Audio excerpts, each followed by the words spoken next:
Hello everyone, welcome to my room. I hope you're well today. Today we're going to be talking about two sensing types that are compatible with the INFJ type romantically given certain conditions. Before I move on to this topic, let me remind you that this book, which is slightly slanted to the side here, is actually a really good book written by yours truly. It's called the Ecstatic Soul, and it's the deepest investigation of the INFJ you'll find online. It's available for less than $10 at the links in the description box below. All the Amazon websites are included. If you have any question, if I forgot any country that you happen to be in, you let me know. I help you, you help me to deepen your knowledge of the INFJ. Now, what are those two mysterious types that I think can, at least in principle, be compatible with the INFJ, despite being sensing types, that is, types that differ significantly along the line of the sensing, intuition, and distinction. Now, I think that the two candidates are not exactly equal. One of the two candidates, I think, has a higher chance of being romantic compatible than the second, but the second has also decent chances. So I'll start with the second, and then I'll move on to the number one. Now, you might not be surprised to imagine that these two sensing types I selected are also sensing types that were not included in my top 5 types least liked by INFJ, or least favorite types of INFJs.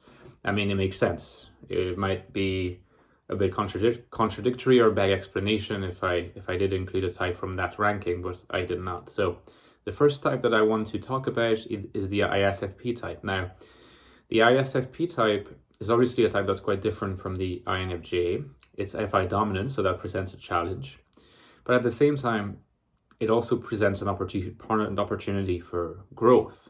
I always say that when I talk about the INFP type. Now, the INFP type has two advantages, that they present opportunity for growth both in the Fi domain, but also in the NE domain, whereas in the case of the Isfp, the opportunity for growth is in the Fi domain and then in the SC domain. And the SC domain is always attractive to the INFJ because when you have an inferior function and are in a healthy state, you tend to be attracted to types that possess this function higher in their function stack.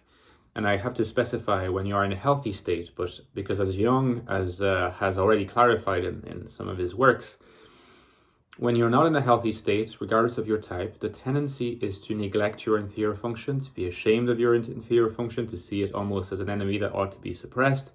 And that is actually, at least according to Jung, the best way to make the inferior function more influential over your personality and your behavior than it would be if you were calmly accepting to integrate it as much as possible, because when you deprive it of energy, it sinks to the unconscious and then re-emerges in open opposition to the dominant function, which is when you get unhealthy INFJ activity, such as might be displayed by an unhinged Istp or SE dominant of some kind.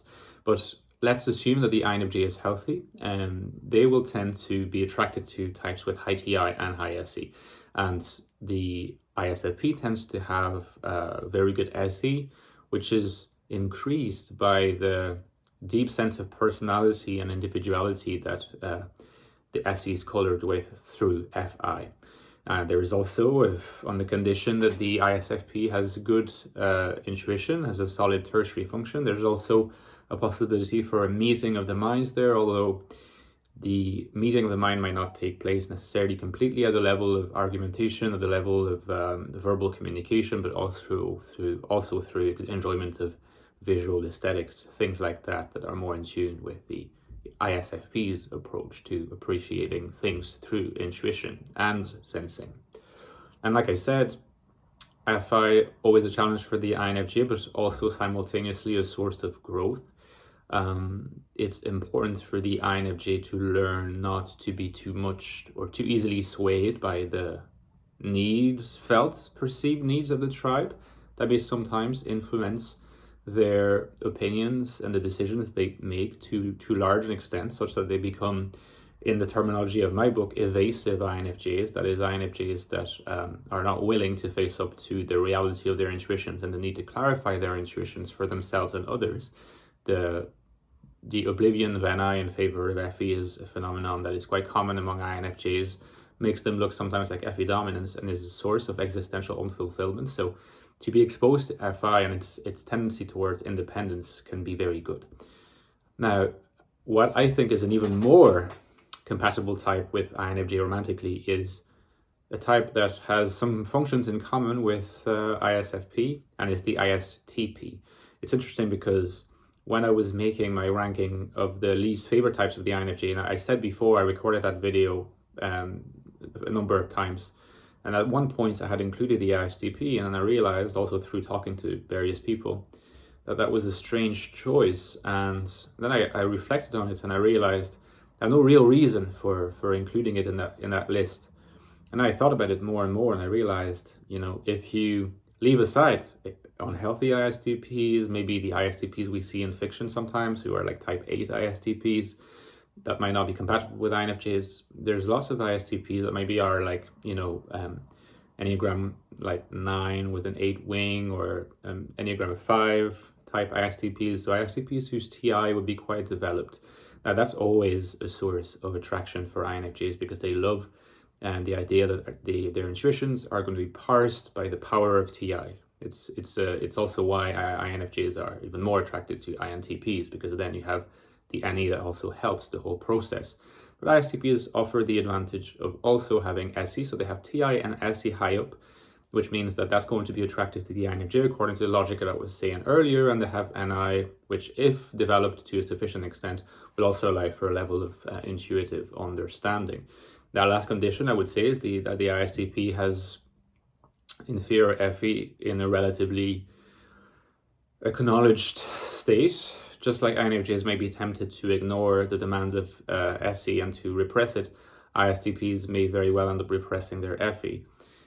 If that happens, well, stay away from them, just in the same way that you should stay away from an INFJ who represses their SE, because, as Jung says, this is the best path to neurosis, whether you're an ISTP or an INFJ. But assuming that both types are relatively healthy, and that the inferior function, albeit the least conscious of the functions by definition, it will always be, is still relatively healthy, relatively well-regulated. ISTP will be pleasant to be around and will have some low-key funny jokes that the INFJ will appreciate. So the ISTP will be benefiting and attracted to the INFJ's FE. The INFJ will be attracted to the ISTP's TI and SE, and the ISTP will also be attracted to the INFJ's NI, a language they speak, but that they enjoy speaking to a more proficient user of it. And I think that also, let's not forget that the two types, ISTP and ISFP, they're introverted types, which will obviously suit the INFJ's introversion. I think that, for example, with a type like ESTP, you might say that it's too many comfort zones of the INFJ that would be requested to be left. It's good to leave your comfort zone, but you can't leave all your comfort zone all at once. And what's good about ISTP and ISFP is that you can leave a number of comfort zone and grow, but not encounter a big obstacle or a big sort of blowback because you left too many comfort zones, such as extroversion in the case of the ESTP. So number 2, ISFP. Number 1, ISTP. These are my suggestions. I want to know what you think. Drop a comment, a like, and consider subscribing, guys. I'll talk to you soon. Bye-bye.